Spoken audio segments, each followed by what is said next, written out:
विठ्ठलं चिन्तयामि सदय धवलहासं विठ्ठलं चिन्तयामि सदय धवलहासं विठ्ठलं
Hare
पंढरीश पांडुरंग परमात्मा,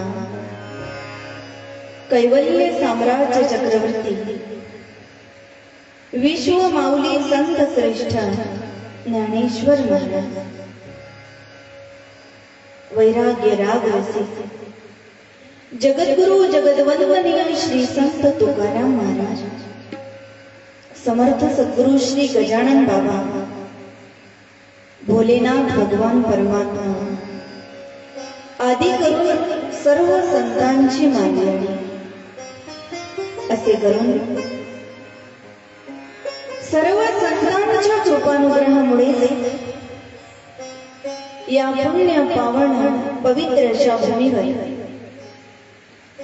श्रीमद भागवत ज्ञान यज्ञ सप्ताहाचं आयोजन झाले आणि या ज्ञान यज्ञाकरिता जमलेले संपूर्ण श्रोते सज्जन, गुरु माता पिता, बंधू भगिनी आणि भक्त,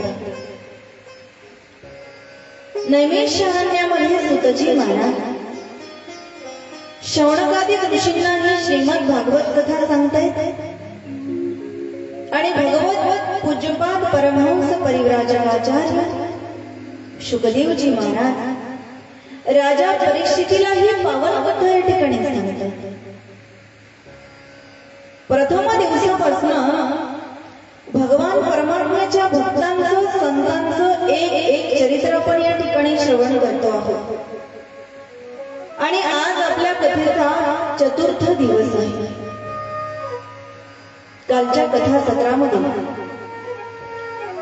आपण तृतीय स्कंधापासून तर सप्तम स्कंधापर्यंत कथा श्रवण केली. तृतीय स्कंधामध्ये विदुर काकांचं चरित्र आपण श्रवण केलं. चतुर्थ स्कंधामध्ये अर्थाची प्राप्ती जीवनात लवकर कशी करावी यासाठी ध्रुव बाळाचं आख्यान श्रवण केलं. पंचम स्कंधामध्ये थोडक्यात प्रियव्रत राजाचं आख्यान पाहिलं. षष्टम स्कंधामध्ये अजामिळाला परमधाम पद कसं प्राप्त झालं याचं आपण श्रवण केलं. आणि सप्तम स्कंधामध्ये अगदी धावत्या वेळामध्ये प्रल्हादाचं रक्षण भगवान परमात्म्याने कसं केलं ते अगदी 2 मिनिटात आपण श्रवण केलं. कथेची वेळ झाल्यामुळे अधिक विस्ताराने आपल्याला कथा बघता आली नाही. आज आपण त्याचा सारांश या ठिकाणी बघूया. बघा, प्रल्हादची वयाने लहान आहे, बालक स्वरूपामध्ये, पण बालपणापासून भगवंताची भक्ती केली. बरं, देवाचाही पुत्र नाही, राक्षसाचा पुत्र. हिरण्यकश्यपू हा दैत्य आहे आणि राक्षसाचा पुत्र म्हणजे प्रल्हादजी. मग राक्षसाच्या पोटी या ठिकाणी भगवत भक्त कसा काही जन्माला आला नाही.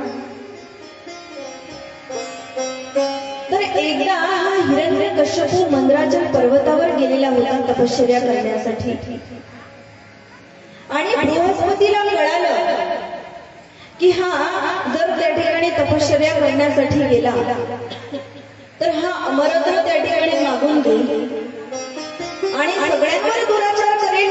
म्हणून बृहस्पतीने पोपटाचं रूप धारण केलं आणि त्या मंद्राचल पर्वतावर एका वृक्षावरती जाऊन बसले. हा ज्या ज्या झाडाखाली तप करण्यासाठी बसायचा तिथे जाऊन तो पोपट बसायचा आणि याने तपाला आरंभ करणार.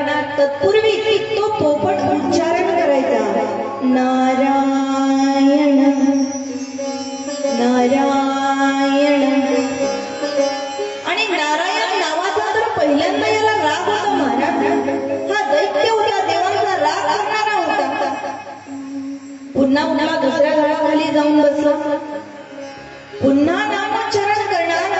पुन्हा पोपटाने चालू केलं, नारायण नारायण. पुन्हा उच्चारण चालू केलं. शेवटी म्हटले आजचा दिवस काही बरा वाटत नाही. यानंतर मुहूर्त काढून तपश्चर्या करण्यासाठी घरी येऊ आणि निघून गेला.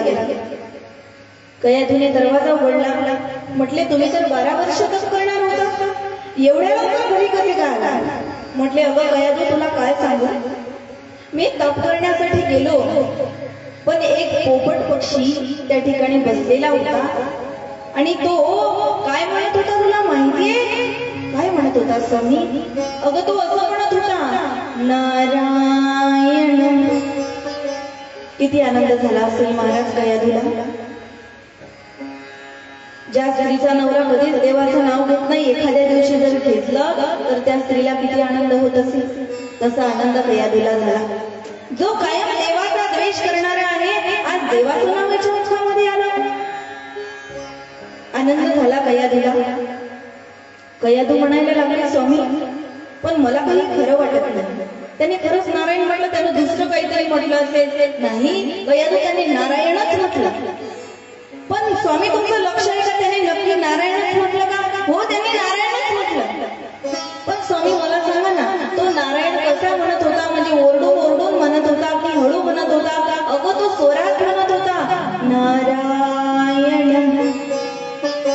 असं गोडी गुलाबीने कयाधूने हिरण्यकश्यपूच्या मुखातून 108 वेळा नारायणाचा उच्चार वधवून घेतला. नवऱ्याकडून जर एखादी गोष्ट वधवून घ्यायची असेल तर त्यासाठी गोड गोड बोलावं लागतं. आणि ते आमच्या महिला मंडळींपेक्षा जास्त कोणालाही चांगलं जमत नाही. ज्या दिवशी आम्हाला आमच्या पतिदेवांबरोबर काही विशेष कार्य असतं, त्या दिवशी आम्ही सकाळपासून गोड बोलतो. त्याच्या लक्षात येऊन जाते आज काहीतरी दाल में कुछ काला है, पण लक्षात येते. काही करून घ्यायचं असेल तर सकाळपासून त्या ठिकाणी गोड बोलावं लागतं. सकाळपासून गोड बोलायला लागली कयाधू. स्वामी त्याने नक्कीच नारायणच म्हटलं ना? म्हटले हो, नारायणच म्हटलं. 108 वेळा नारायण नावाचा उच्चार वधवून घेतला आणि त्याच रात्री कयाधूला गर्भधारणा झाली. दिवसा मागून दिवस जात राहिले. एक दिवस पुन्हा हा निघून गेला असं वर्णन आहे. याने 36,000 वर्ष तपश्चर्या केली. याच्या शरीरावर वारूळ तयार झालं होतं. ब्रह्मदेवाने याला वरदान माग म्हणून सांगितलं. त्यावेळेला ब्रह्मदेवाला हा म्हणतो, मला अमर करा. ब्रह्मदेव म्हणले, अरे मलाच अमरपद नाही, मलाच अमरपद नाही बाबा, मलाही जावं लागतं. एक कल्प संपलं की ब्रह्मदेव बदलतो. मलाच जावं लागलं तर तुला काय अमर करणार नाही? दुसरं काहीतरी मागा. मग याने असं पद मागितलं, महाराज मला दिवसा मरण नको, मला रात्री मरण नको. नांतर बहिर्दिवा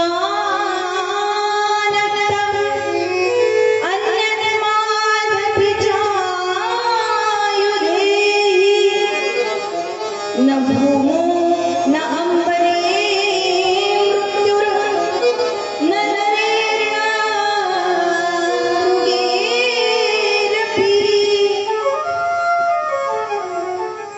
ना अंतर बाहेर दिवा नको, मला आत मरण नको, मला बाहेर मरण नको.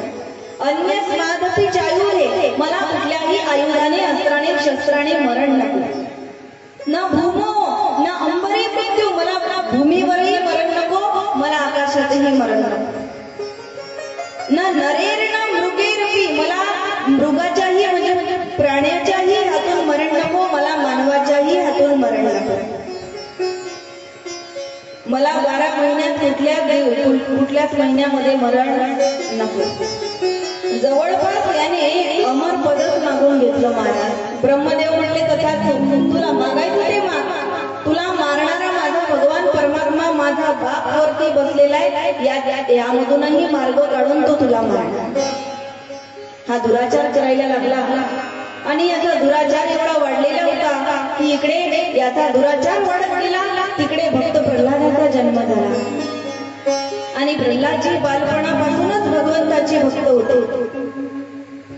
सतत नारायण नावाचा उच्चार त्या ठिकाणी करायचे प्रल्हादजी. लहानचं वय आणि बालपणापासून मी कालच बोलून गेले, भक्ती करण्यासाठी कुठल्याही वयाची अट नाही. बालपणापासून भगवंताची भक्ती केली पाहिजे महाराज. काही आई वडील आपल्या मुलांना कथा कीर्तनामध्ये यासाठी आणत नाही की आपला मुलगा साधू झाला नाही पाहिजे.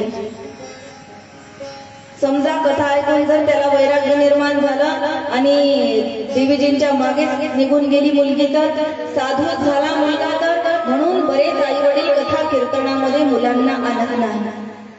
पण तुम्हाला खरं सांगू, कथा कीर्तनामध्ये एवढं काही शिकण्यासारखं असतं ते त्या मुलांनी या वयात ऐकायला हवं.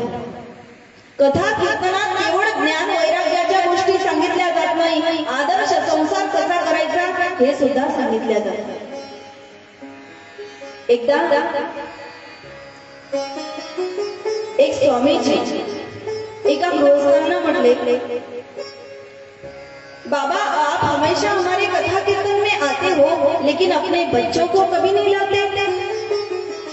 बोले स्वामी जी, अगर आपकी कथा कीर्तन सुनते सुनते हमारे बच्चों को वैराग्य हुआ तो, हमारा बच्चा साधू बन गया तो हम तो कहीं के नहीं रह जाएंगे. बघा, साधू म्हणजे काही रोग नाही आहे मला. समजा मुलगा जर साधू झाला तर तुमच्या घराण्याने खूपच मोठं पाप केलं असं काही होत नाही. साधू कोणाच्याही घरात जन्माला येत नाही. ज्याचं काहीतरी विशेष पुण्य असतं त्याच्याच घरात साधू जन्माला येतो, कोणाच्याही पोटी जन्माला येत नाही. आणि मग हमारे बच्चों को वैराग्य हुआ तो हम वहीं के नहीं रह जाएंगे. अरे तुमचा मुलगा दारू पितो तेव्हा तुम्ही सगळीकडचे राहता, पण तुमचा मुलगा कथा कीर्तनात येत असेल, साधू होत असेल तो हम कहीं के नहीं रह जाएंगे. स्वामीजी म्हटले, सेठ जी हमें एक बात बताओ, आप हमारी कथा कितने साल से सुन रहे हो? बोले महाराज कम से कम 20 साल से सुन रहा हूं. तो सेठ जी आपको कभी वैराग्य हुआ? अगर 20 साल से आप कथा सुन रहे हो आपको वैराग्य नहीं हुआ तो 7 दिन में आपके बेटे को क्या वैराग्य होगा? आम्ही 20 वर्षापासून कथा ऐकतो आहे, आम्हाला अजूनही वैराग्य झालं नाही. 7 दिवसात आमच्या मुला मुलींना वैराग्य निर्माण व्हायला वैराग्य एवढं साधं आहे का महाराज? मोठे मोठे तप करणाऱ्यांचे तप भंग झाले, त्यांचंही वैराग्य टिकलं नाही. मुला मुलींना कथा कीर्तनामध्ये आणलं पाहिजे. त्यांच्या कानावर सद्विचाराच्या 4 गोष्टी पडायला हव्या. प्रल्हादजी बालवयापासून भगवंताची भक्ती करायचे, पण हे हिरण्यकश्यपूला आवडत नव्हतं. कारण त्याचं ब्रीद वाक्य होतं महाराज, नाव घेऊन येते देवाचे जे ब्रीद हिरण्यकश्यपूचे. त्याला आवडत नव्हतं. षण्ड आणि अमर्क जे राक्षस होते, शुक्राचार्यांची मुलं त्यांच्याकडे शिकण्याकरिता पाठवून दिलं, पण तिथेही प्रल्हादजी त्यांचं काही शिकत नव्हते, त्यांच्यात कडतं इतर बालकांना शिकवत होते. इतर बालक म्हटले, प्रल्हादा अरे तुझ्या चेहऱ्यावर किती तेज आहे, एवढं अलौकिक तेज. तुझा चेहरा पाहिला की आम्हाला असं वाटतं की तुझ्याकडून काहीतरी शिकावं. हे सगळं तू कुठे शिकला प्रल्हादा? प्रल्हादजी सांगतात, मित्रांनो मी जे तुम्हाला सांगतोय ना हे सगळं मी माझ्या आईच्या गर्भात ऐकलेलं आहे. ऐकता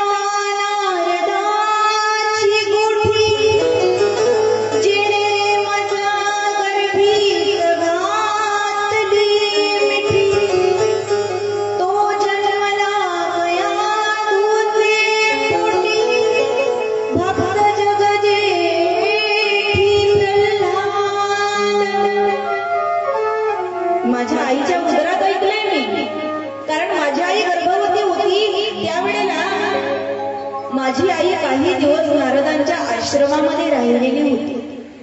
नारदजी दिव्य चर्चा करायचे आणि ती चर्चा भगवत चर्चा मी माझ्या आईच्या गर्भात असताना ऐकायचे.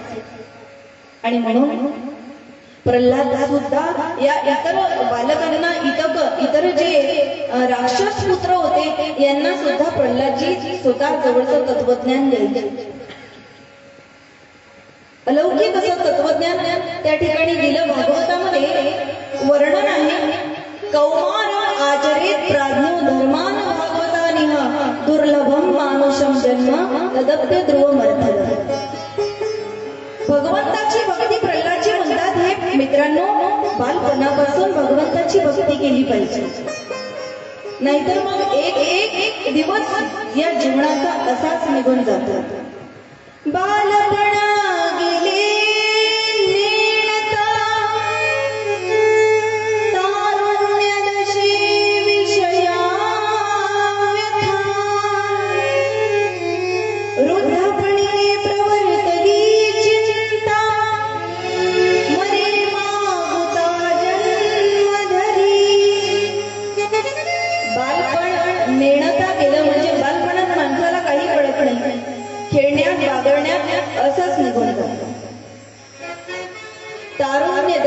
विषय व्यथा तारुण्य प्राप्त झालं की मनुष्य जो आहे हा विषयामध्ये गुरफटून जातो.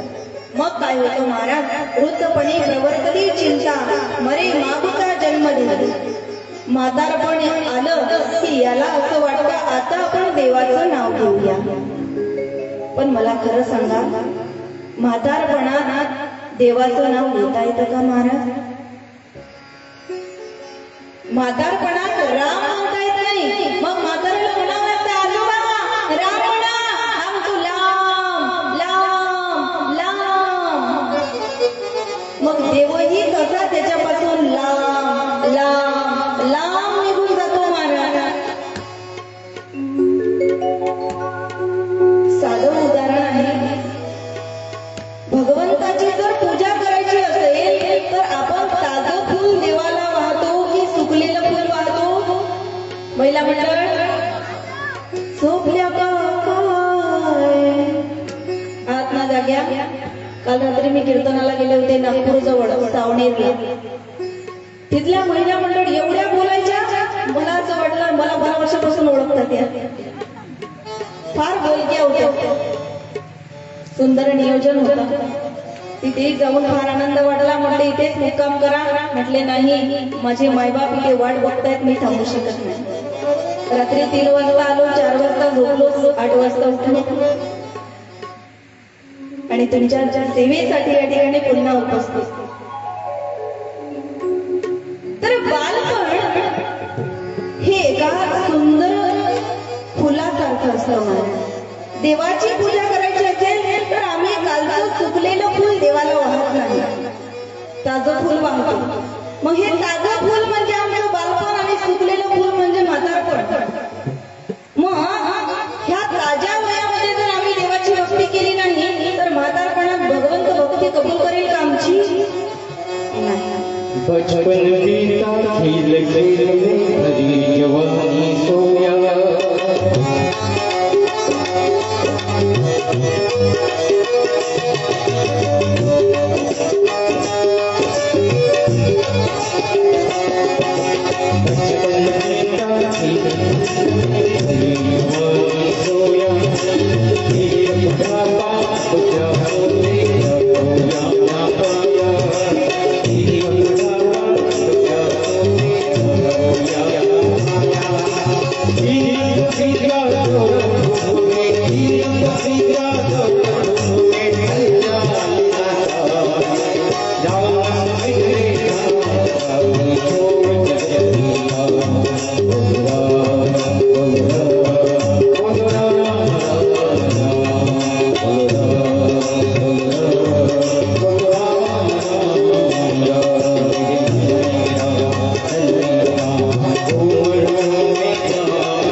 पाहिजे ज्याप्रमाणे प्रल्हादाने केली. आणि म्हणूनच प्रल्हादाला तारण्याकरिता आणि या हिरण्यकश्यपूला मारण्याकरिता नृसिंह रूपाने अवतार धारण केला भगवंतांनी. या हिरण्यकश्यपूचा वध करून प्रल्हादजीचा उद्धार केला महाराज. त्यावेळेला भगवान परमात्मा प्रल्हादजीला म्हणतात, प्रल्हादा, अरे माझा एक अलौकिक असा भक्त तू आहे, तू मला काहीतरी माग. बघा, एक खरा भक्त देवाला कधीही काही मागत नाही आणि जो मागतो तो भक्त असू शकत नाही. साधू संत भक्त देवाला कधीही काही मागत नाही म्हणतात. कदाचित मागितलं तर स्वतःसाठी मागत नाही. जगाच्या कल्याणा, संतांच्या विभूती, इतर लोकांसाठी मागतात. स्वतःचा देव जिजवतो. भगवंताकडे काही मागायचं असेल, ज्याप्रमाणे माऊली महावैष्णव ज्ञानोबर आहे, संपूर्ण ज्ञानेश्वरीचं लेखनकाम झाल्यानंतर आपल्या श्री गुरु निवृत्तीनाथांना मागतात. काय मागितलंय महाराज? जे खडांची व्यंकटी सांडो तया सत्कर्णी रती वाढो. मागितलं पण स्वतःसाठी मागितलं नाही. जे खड आहे, वाईट आहे, त्याचा वाईटपणा संपून ते चांगल्या मार्गाला लागावे एवढं मागितलं. साधू संत स्वतःसाठी कधीही काही मागत नाही. काही मागणे ही आम्हा अनुचिता वडिलांची रीत जाणत असतो. काहीच मागत नाही. मागण्याचा स्वभाव आहे तुमचा आणि आमचा. अनंत जन्म झाले महाराज आपले, तरी अजूनही आम्ही देवाला मागतोच आहोत. रोज भगवंताच्या मंदिरात गेलं, देवा माझ्या मुलीचं लग्न जुळू दे, देवा माझ्या मुलाला नोकरी लागू दे, देवा माझ्या मुलाला बायको मिळू दे, देवा असं होऊ दे, देवा तसं होऊ दे. तो देवही बनत असेल, अरे रोज मागायला येतो का? कधी माझ्याही भेटीला येईल, रोजच मागायला येतो. रोज मागतो आम्ही देवाला, कारण मागणं हा आमचा स्वभाव आहे. भगवंताची ही संपूर्ण त्रैलोक्याची संपत्ती आमच्या नावावरती आहे महाराज. ज्ञानेश्वरी रूपी, गाथा रूपी, तरीही आमचा मागण्याचा स्वभाव जात आहे. म्हणून आठवला म्हणून तुम्हाला एक दृष्टांत सांगते. माणसाचा स्वभाव जो आहे, भगवंताने आपल्याला कितीही उच्च पद का दिलेला असे ना, पण आपला मागण्याचा स्वभाव जातो. ज्याप्रमाणे एक वैद्य होते आणि ती गावामध्ये सुया वगैरे हे सगळं विकण्यासाठी फिरायची. वैद्य कळली का तुम्हाला? गावामध्ये फिरत असते. सुया घे, बिब घे, गावन घे, फिरत असते ती गावामध्ये.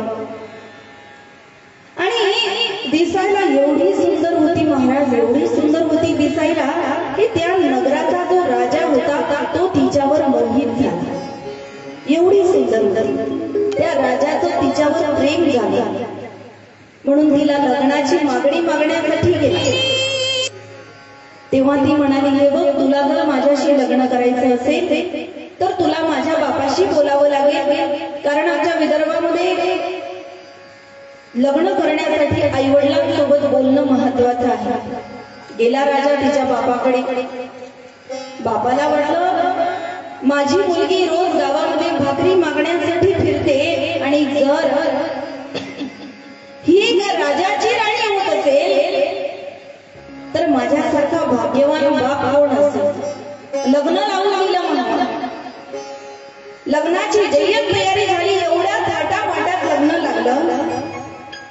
आपण जर आपल्या मुलांच्या लग्नात 50-50 लाख खर्च करू शकतो, ते तर राजाच्या घरचं लग्न होतं, ते कसं असावं. जय्यत तयारी झाली लग्नाची. लग्न आटोपलं. नवरीची वरात त्या ठिकाणी निघाली. राजाच्या राजवाड्यात आली आणि राजवाड्यात वरात आल्याच्या नंतर या राजाच्या बहिणींनी म्हणजे नणंदेने भाऊजयाला त्या ठिकाणी अडवलं. आपल्याकडे अशी पद्धत आहे, ज्या वेळेला नवीन जोडपं घरामध्ये येतं त्यावेळेला नवरदेवाच्या बहिणी दरवाजा अडवत असतात आणि नवरीला म्हणतात आता तू उखाणं घे. आहे ना इकडे उखाणं घ्यायला सांगतात. त्यावेळेला या राजाच्या बहिणी म्हटल्या, वहिनी आजपासून तू आमची वहिनी झालेली आहेस, तू काहीतरी उखाणं घे. ती म्हटली, बाई मला नाही येत उखाणं. असं कसं म्हटले, तुझं लग्न झालेलं आहे, एका राजाबरोबर लग्न झालं, तुला उखाणा घ्यावं लागतं. लग्नात उखाणे घ्यावंच लागतात मग. आणि पुरुषांनी फार विचार करून उखाणा घेतला पाहिजे. एकदा एका मुलाचं लग्न झालं आणि त्याने त्याच्या लग्नात एक उखाणा घेतला, भाजीत भाजी मेथीची, भाजीत भाजी महिला मंडळ मेथीची आणि रिकामी जागा माझ्या प्रीतीची. घेतलं त्याने उखाणा. झालं काही दिवसानंतर आखाडी वगैरे सगळं काही आलं. पहिल्यांदा जावई गेला सासूरवाडीला, सासूबाईने केली ना मेथीची भाजी. दुसऱ्यांदा गेला जावई सासूरवाडीला, सासूबाईने केलं मेथीचं वरण. तिसऱ्यांदा जावई गेला सासूरवाडीला, सासूबाईने केले मेथीचे लाडू. आता जेव्हा जेव्हा जावई जायचा सासूबाई मेथीचाच पदार्थ करायचे महाराज, कारण यानं लग्नात उखाणं घेतलं होतं भाजीत भाजी. जेव्हा जेव्हा जायचा तेव्हा तेव्हा मेथीच काहीतरी करायची सासूबाई. आता 7व्या वेळेला गेला जावाई, सासूबाई धावतच आली, जावाई बापू सांगा काय करू जेवायला. जावाई बैठक लावता महाराज. जावाई म्हटले, सासूबाई काहीच करू नका, फक्त मला मेथीचं वावर दाखवा, मी तिथूनच जरूर येतो. काहीच करू. म्हणून पुरुषांनी लग्नात उखाणा विचार करून घेतला पाहिजे. तर ही नवरी आलेली आहे, हिला उखाणा घ्यायला सांगितला. म्हटले उखाणा घे. त्यावेळेला हिने उखाणा घेतला. सांगू की राहू देऊ? सांगू का? मकर संक्रांती झाली ना आता. त्या नवरीने उखाणा घेतला बरं का. इवले इवले हरणाचे इवले इवले पाय, इवले इवले हरणाचे इवले इवले पाय. त्या राजाचं नाव होतं हरिश्चंद्र राजा. इवले इवले हरणाचे इवले इवले पाय. हरिश्चंद्र राजाचं नाव होते भाकर वाडग माय. माझा दृष्टांत संपला. बघा, कालपर्यंत हिचा स्वभाव होता गावातील लोकांना भाकरी मागण्याचा, मागून खाण्याचा हिचा स्वभाव होता. आज एका राजाची राणी झाली तरी हिचा स्वभाव बदलला नाही. म्हणून आमचे साधू संत सांगतात, आधी होती राणी, आधी होती दासी, पटराणी केले तिसी, पटराणी केले तिसी, तिचे हिंडणे राणी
अनंत जन्माचा स्वभाव आहे आमचा मागण्याचा. वास्तविक पाहता राजाच्या बायकोला कुणाला काही मागण्याची गरज आहे का महाराज? ऑर्डर दिल्याबरोबर तिच्या समोर हजर राहतं. पण हिचा पूर्वीपासूनचा जो स्वभाव होता तो काही बदलला नाही. माऊली महावैष्णव ज्ञानोबाराय म्हणतात, राजयाची कांता काय भीक मागी, मनाची या जोगी सिद्धी पावे. राजाच्या बायकोला कोणाला काही मागण्याची गरज नाही, पण आमचा मागण्याचा जो स्वभाव बनलेला आहे महाराज, हा स्वभाव मात्र जात नाही. मूळ स्वभाव जाईना. मूळ जो माणसाचा स्वभाव असतो ना तो कधीही जात नाही. प्रत्येकाचा एक स्वभाव असतो, तो स्वभाव काहीही केला जात नाही. जसं आपण म्हणतो कुत्र्याचं शेपूट कितीही आपण प्रयत्न केला तरी ते सरळ होत नाही. एकाने असाच प्रयत्न केला महाराज, म्हटले मी कुत्र्याचा शेपूट सरळ करून दाखवणार. चॅलेंज घेतलं त्याने. झालं 6 महिने याने एका नळीमध्ये कुत्र्याचं शेपूट टाकून ठेवलं. नळीमध्ये जोपर्यंत होतं ते सरळ होतच ना महाराज. 6 महिने झाल्यानंतर त्याने सांगितलं या पठ्याने कुत्र्याचं शेपूट सरळ करून दाखवलं. म्हणून फार मोठं नियोजन झालं भागवतासारखं. कशाचं? याचा समारंभ स्वागत सत्कार करण्यासाठी. आमदार खासदार सगळे त्या ठिकाणी बोलवले का? तर जगातल्या पहिल्या माणसाने कुत्र्याचं शेपूट सरळ करून दाखवलं. झालं महाराज. आता उद्घाटन समारंभ सोहळा त्या ठिकाणी होता. आणलं त्या कुत्र्याला त्या ठिकाणी, त्याचं पूजन वगैरे सगळं काही केलं आणि उद्घाटन केलं. जशी नळी काढली कुत्र्याचं शेपूट पुन्हा वाकडं झालं. कारण मूळ स्वभाव जाईना. स्वभाव त्याला कारणीभूत आहे. तसा आमचा जन्मोजन्मीचा भगवंताला मागण्याचा जो स्वभाव झालेला आहे तो स्वभाव आमचा जात नाही. बरं मागावं महाराज देवाला तर लौकिक गोष्टी कधी मागू नये.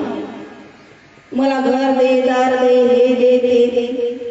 मागावं तर असं मागावं की देवा इथून पुढे जीवनात कधी काही मागण्याची इच्छाच निर्माण होऊ नये एवढंच मला दे. म्हणसी काही मागा हेची देगा पांडुरंगा. आणि मागितलं तर देवालाच मागावं, तूच माझा होऊन जा. यापेक्षा देव जर आपला झाला तर त्याच्या नावावर असलेली सगळी संपत्ती ही आपलीच आहे ना महाराज. ज्याप्रमाणे एका मुलीचं लग्न झालं, तिच्या गळ्यात हे परमनंट लायसन्स एकदाच पडलं मंगळसूत्र, की नवऱ्याच्या नावावर असलेली अर्ध्या प्रॉपर्टीची मालकीन कोण होते? आपण होतो. बरं आपण त्यांच्यावरती कष्ट करायला गेलो होतो का? नाही. आपण काही प्रॉपर्टी जमा करून ठेवली होती? नाही. मग काय केलं महाराज? फक्त पतीच्या नावाचं एक मंगळसूत्र गळ्यात घातलं आणि अर्ध्या इस्टेटची आपण मालकीन झालो.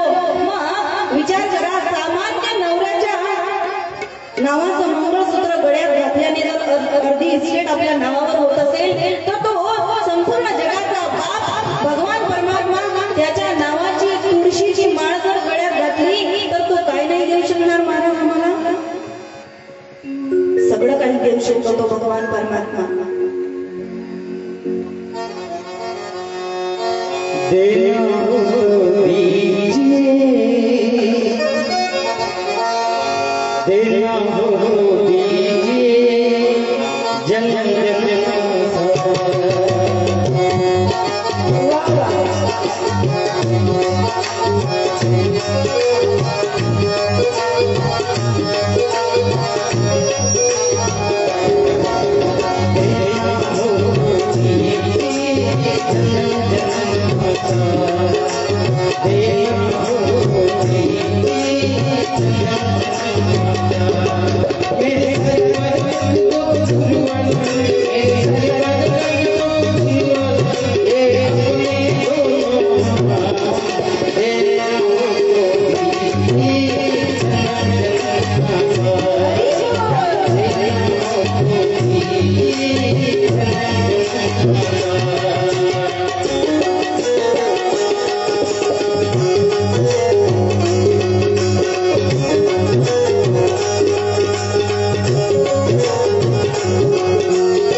देना हो तो दीजिए जन्म जन्म का साथ, मेरे सर पर रख दो बाबा अपने दोनों हात. एवढंच मागावं महाराज देवाला. प्रल्हादजीने काहीच मागितलं नाही. शेवटी भगवंत म्हणतात पुन्हा पुन्हा माग. त्यावेळेला प्रल्हादाने काय मागितलं बघा. प्रल्हादजी म्हणतात देवा माझा पिता कितीही वाईट का असेना त्याने मला मारण्याचे आतोनात प्रयत्न केले. हत्तीच्या पायाखाली तुडवलं, उंच पर्वतावरून ढकलून दिलं, उकडत्या तेलाच्या कढईत टाकलं. मला कितीही मारण्याचे का प्रयत्न केलेला असेना पण त्याच्यामुळे माझा जन्म झालेला आहे. म्हणून देवा द्यायचं असेल तर एकच द्या. तस्मात् पिता मे पूजे दुरंता दुस्तरात भूतस्ते पांग सदृश सदा कृपणवत्सला. माझ्या पित्याचा उद्धार व्हावा एवढंच मला द्या. काय अलौकिक मागणं आहे महाराज प्रल्हादाचा.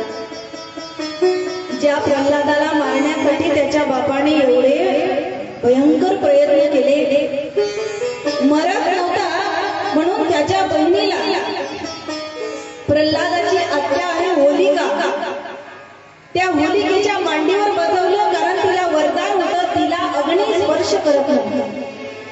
मांडीवर बसवलं, हा जळून जावा म्हणून होलिकेच्या मांडीवर बसवलं. शेवटी होलिका जळून गेली पण प्रल्हादाच्या केसालाही धक्का लागला नाही.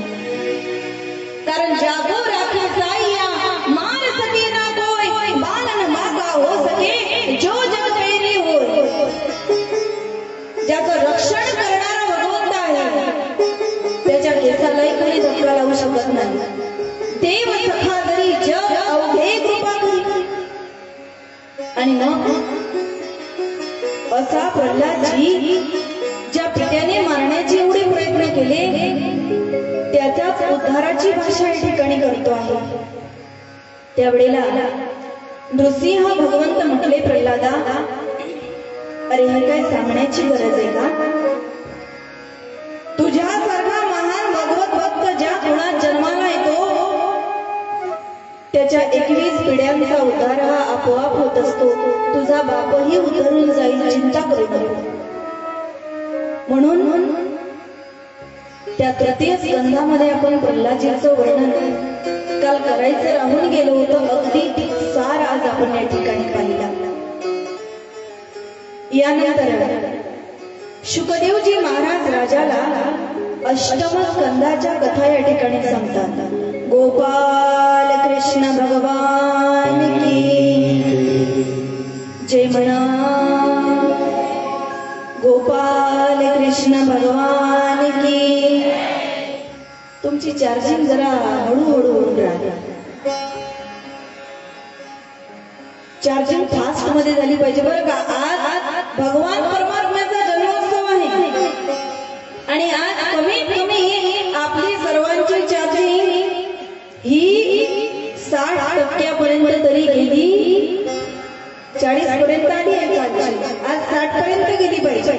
एक बार और जोर से गोपाल कृष्ण भगवान की, समर्थ सद्गुरु श्री गजानन महाराज की. हा एकटाच कापी आहे, त्याची चार्जिंग फुल झाली आहे. आणि म्हणून अष्टम स्कंदामध्ये अनेक चरित्र, अनेक कथा आलेल्या आहेत.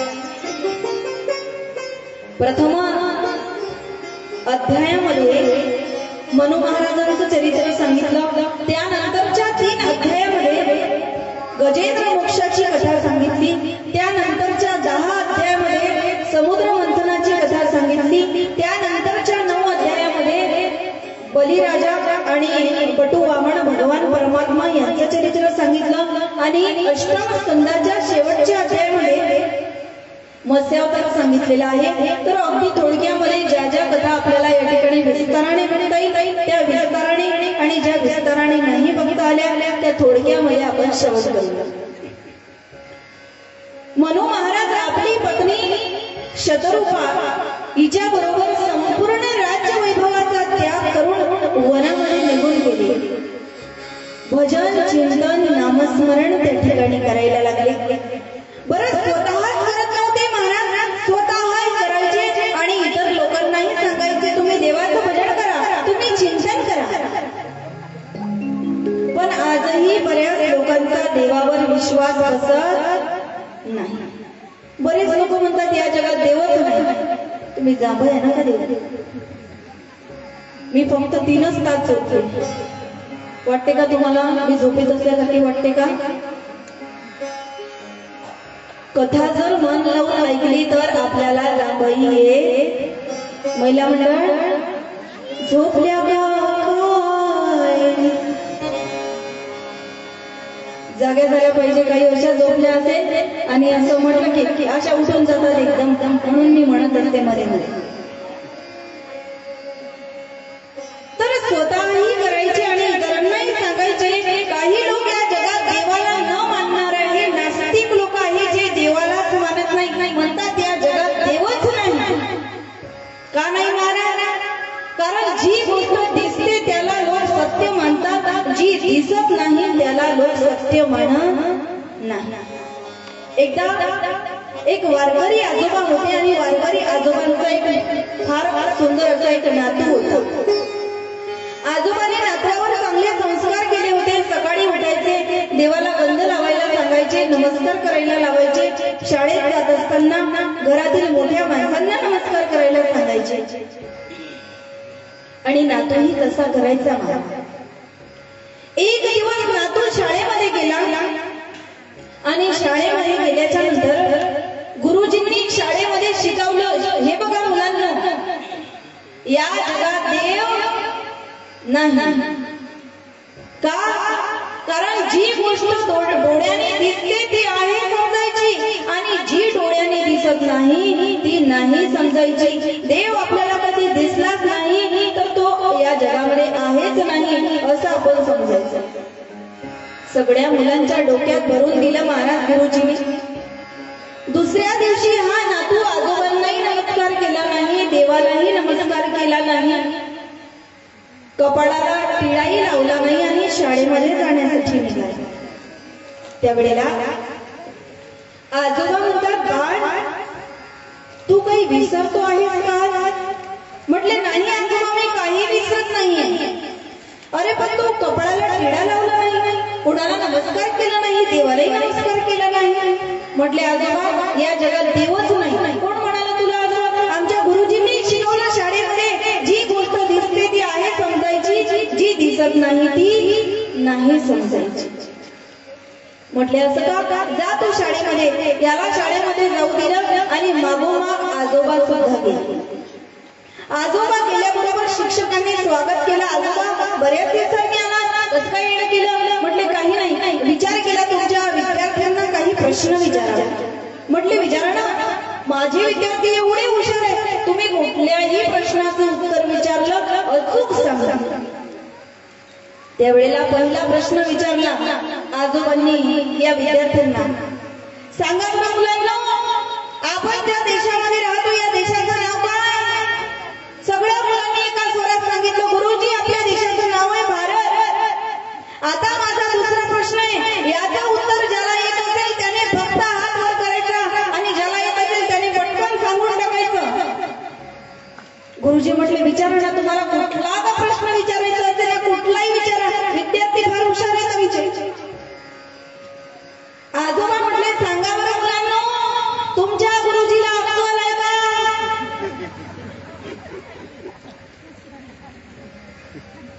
शिक्षकांना राग आला. म्हटले काय विचारताय आजोबा? गुरुजीला अक्कल आहे का विचारतो. मी रोज यांना शिकवतो आणि तुम्ही म्हणता की गुरुजीला अक्कल आहे का? म्हटले 2 मिनिट शांत बसा. सांगा मुलांना, तुमच्या गुरुजीला अक्कल आहे का? सगळे मुलं तर खाली मान घालून बसलेले होते, पण सगळ्यात शेवटच्या कोपऱ्यावर एक विद्यार्थी बसलेला होता. सगळ्यात मागे, आणि त्याने मान हलवून सांगितलं. गुरुजी म्हटले मूर्खा, मला अक्कल नाही म्हणतो. रोज मी तुला शिक्षणाचे धडे देतो, मला अक्कल नाही म्हणतो. मुलगा म्हटला गुरुजी तुम्हीच तर आम्हाला शिकवलं, जी गोष्ट दिसते ती आहे समजायची, जी दिसत नाही ती नाही समजायची. तुमची अक्कल आम्हाला कधी दिसलीच नाही, आम्ही कसं समजायचं तुम्हाला अक्कल आहे म्हणून. भगवान परमात्मा आहे माना. आपण म्हणतो ना, एखादा मनुष्य मरण पावला, आपण म्हणतो याच्यामधला राम निघून गेला. एक वेळा लक्ष्मी आणि भगवान विष्णू यांच्यामध्ये भांडण झालं. लक्ष्मी माता म्हटल्या मी श्रेष्ठ आहे, या जगात मलाच लोक विचारतात. भगवान परमात्मा म्हटले नाही लक्ष्मी, तू माझ्यामुळे श्रेष्ठ आहे, मी आहे म्हणून तू आहे. लक्ष्मी माता म्हटल्या मी हे मान्य करायला तयार नाही. भगवान विष्णू म्हटले असं आहे का लक्ष्मी, बरं एक काम कर, तू मला सिद्ध करून दाखव की तू माझ्यापेक्षा श्रेष्ठ आहे. एक मनुष्य मृत्युमुखी पावला, मरण पावला आणि त्याची प्रेत यात्रा निघाली माना. संपूर्ण लोक त्या प्रेताच्या मागे चाललेले आहे. वरून लक्ष्मी मातेने पैशाचा वर्षाव केला. वर्षाव केल्यानंतर ते मड सगळ्यांनी बाजूला ठेवून दिलं. सगळे पैसे वेचायला लागले, सगळे पैसे वेचायला लागले. त्यावेळेला लक्ष्मी हसायला लागली. बघितलं ना देवा, मी किती श्रेष्ठ आहे. पैसा टाकल्याबरोबर लोक या मड्यालाही सोडून देतात, पण मला त्या ठिकाणी उचलण्याकरिता येतात. एवढी मी श्रेष्ठ आहे. भगवान परमात्मा म्हणले लक्ष्मी, जर तू एवढी श्रेष्ठ आहे, हे बाकी सगळे उठले, पण ज्याच्यामध्ये हा खाली झोपलेला आहे, हा मेलेला आहे, हा का नाही उठला पैसे उचलण्याकरिता? कारण त्याच्यातून मी निघून गेलेलो आहे. ज्याच्यात मी आहे तेच तुला उचलण्याकरिता निघाले, पण ज्याच्यातून मी निघून गेलो तो उठू शकला नाही, म्हणून माझ्यामुळे तू आहे.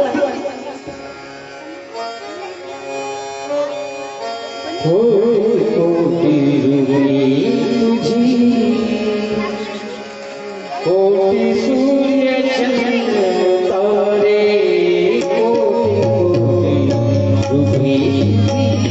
कोटि सूर्य चंद्र तारे, उठे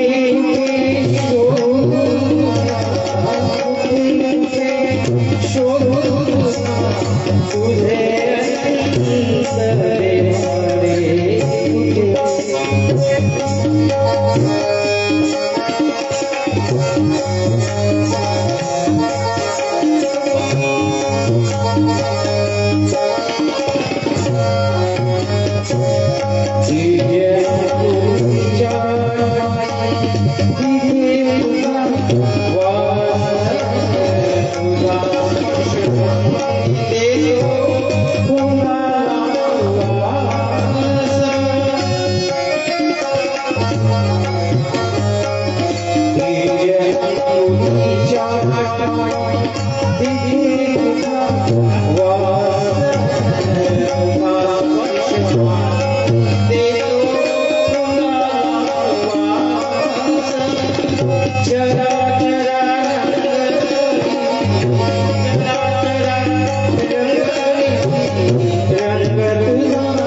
जो जो बालपणापासून भगवान परमात्म्याची भक्ती करतोय त्याला तो भगवान परमात्मा जाणवतो माणूस, त्याचं अस्तित्व जाणवतो. अशा काहीतरी गोष्टी आमच्या जीवनात घडून जातात ज्या गोष्टी जवळजवळ अशक्य असतात. त्या गोष्टी ज्यावेळेस शक्य होतात आम्ही देवाचं अस्तित्व म्हणायला लागतो. आणि आहे महाराज भगवंत आहे म्हणून आपण आहोत. पुढे 3 अध्यायामध्ये गजेंद्र मोक्षाची कथा सांगितलेली आहे. बघा, हा जो गजेंद्र आहे ना, हा पूर्वजन्मीचा इंद्रद्युम्न नावाचा राजा होता. आणि एकदा स्वर्गामधून हत्तीवरून बसून येत होता. समोरून त्या ठिकाणी दुर्वासा ऋषी आले आणि आल्याच्या नंतर याच्याकडून थोडासा अपमान झाला. अगस्त्य ऋषींचा अपमान झाला. साधना करत असताना, पूजा करत असताना याला अभिमान निर्माण झाला, गर्व निर्माण झाला.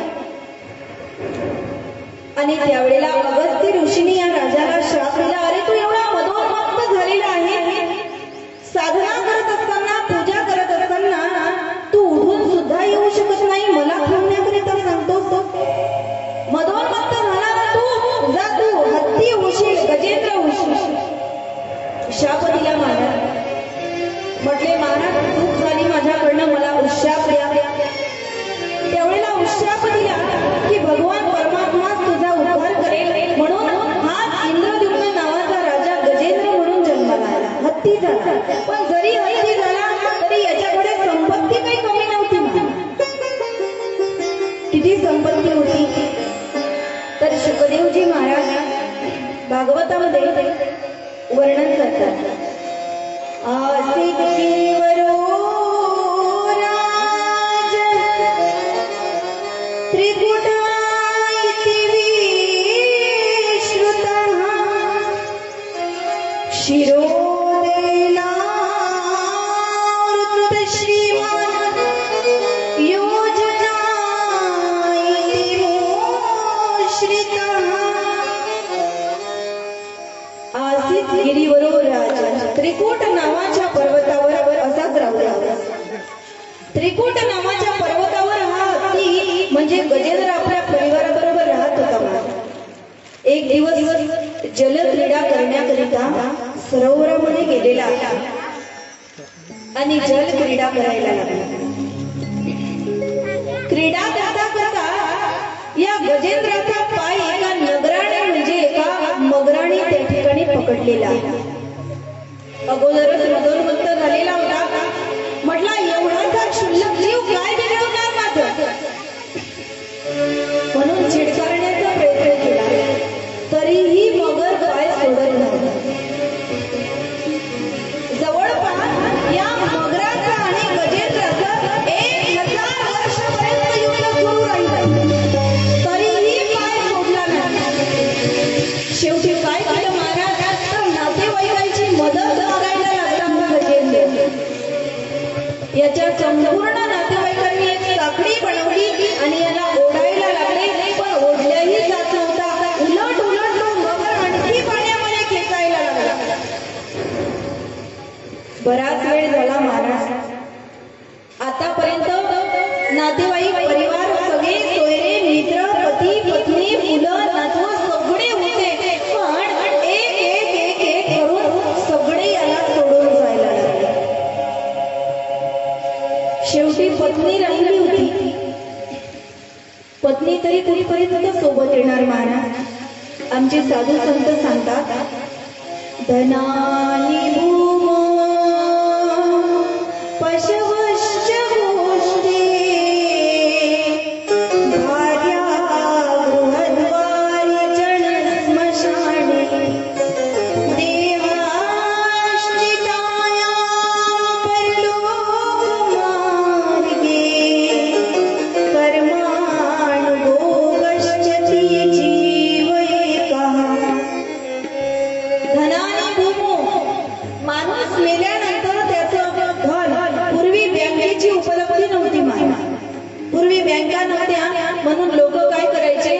जास्त जो पैसा असेल गोळा करून ठेवायचा तो भूमीमध्ये गाडून ठेवायचे. माहित असेल आपल्याला आपले पूर्वज जे जुने लोक होते यांची बँक स्वतःच्या घरीच होती, घरीच गाडून ठेवायचे. आणि कदाचित म्हातारा मरण्याच्या आधी जर त्याने कोणाला सांगितलं तर ठीक, नाही तर मरून जायचा म्हातारा आणि हजारो वर्षांनी 100 वर्षांनी ते धन दुसऱ्याच कोणाला तरी सापडायचं. आताही असं होतं.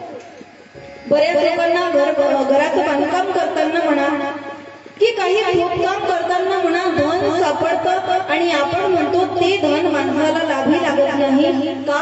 कारण ते धन आपण कमावलेलं नसतं. मी त्या दिवशी बोलून गेले, अनितीने मिळवलेलं धन माणसाला सुखाने जगू देत नाही, त्याच्यामध्ये कलीचा वास असतो. म्हणून मेल्यानंतर माणसाचं धन पूर्वी भूमीत पडून राहायचं म्हणून तेव्हा त्यांनी धनाने भूमो म्हटलं, पण आता आपल्याला धनाने बँको म्हणावं लागलं.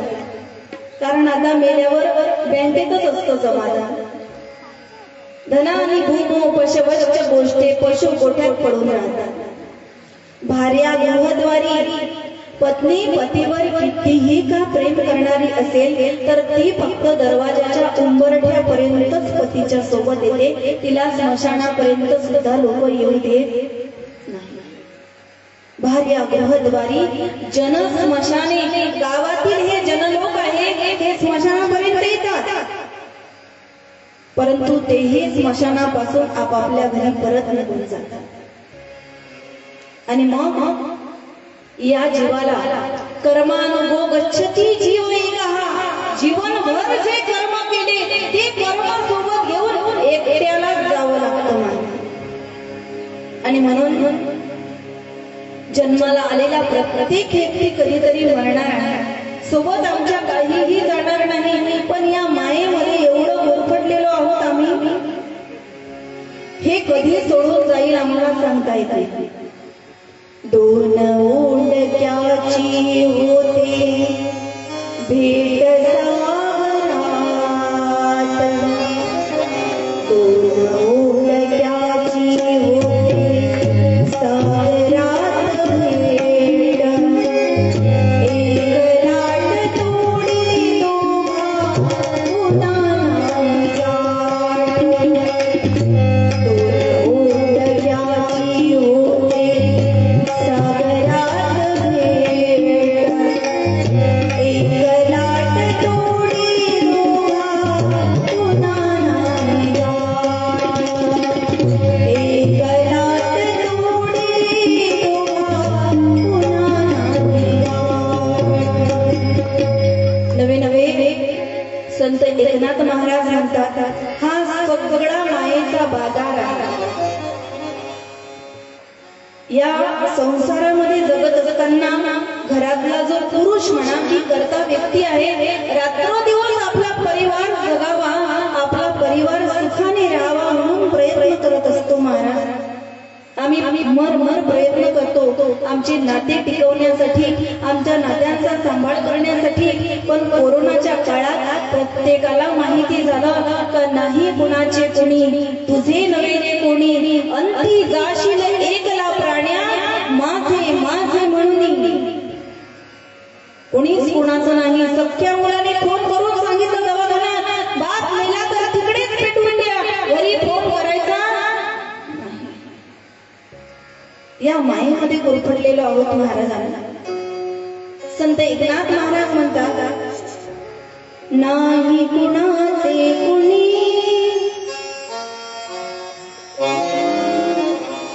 नाही कुणाचे कुणी, तुझे नवे रे कोणी, अंती जाशील एकला प्राण्या माझे माझे म्हणूनी, अंती जाशील एकला प्राण्या माझे माझे म्हणूनी, प्राण्या मायेच्या प्राण्या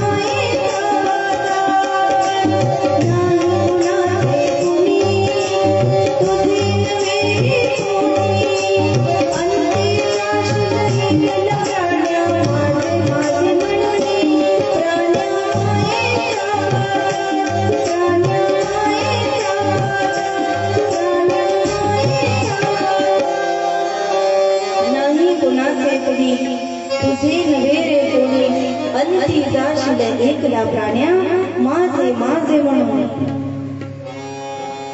या संसारामध्ये जगत असताना ही सगळी माया आमच्या मागे लागलेली आहे. आम्हाला वाटतं हा आमच्यासाठी जगतोय, तो आमच्यासाठी जगतोय, पण मी नेहमी सांगत असते या संसारात माझं म्हणण्याच्या जर योग्यतेचं कोणी असेल तर तो केवळ आणि केवळ भगवान परमात्माच आहे. हे नाते संसारामधले जे आहे हे कधीतरी संपणारे आहे, कधीतरी आमचा साथ सोडून जाणारे आहे. म्हणून तर आमचे साधू संत म्हणतात माता पिता बंधू भगिनी कोणी नभवती निर्वाणी इष्ट मित्र स्वजना सखे हे तो सुखाची मांडणी एक लावणी दुःख भोगी कुंभपाकी चाचणी तेथे कोणी सोडविना एका सद्गुरू वासोनी. यामधून आम्हाला कोणी सोडू शकत नाही. पण माणूस या संसाराला एवढा चिकटलाय, मानात एवढा चिकटलाय, ज्याप्रमाणे ओलं नारळ, नारळाचे 3 प्रकार आहेत बरं का.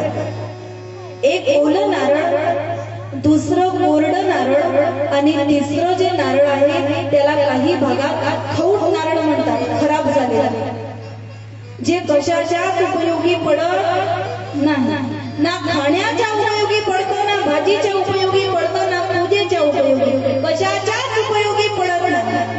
असे काही लोक संसारामध्ये या खौट नारळाच्या प्रकाराचे जे कशातच नसतात. ना संसारात धड आहे, ना परमार्थात धड आहे. घरी गेलं तरी बायको चांगली पाहत नाही, कारण हा चांगला संसारही करू शकत नाही आणि परमार्थामध्ये याचं काही विशेषत्व नाही. खौट नारळाचा प्रकार, घरातही चांगला वागत नाही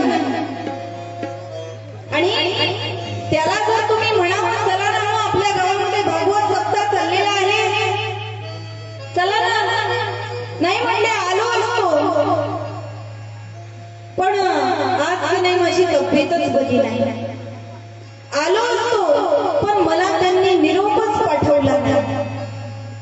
या ठिकाणी आम्ही निरोपाची वाट बघतो.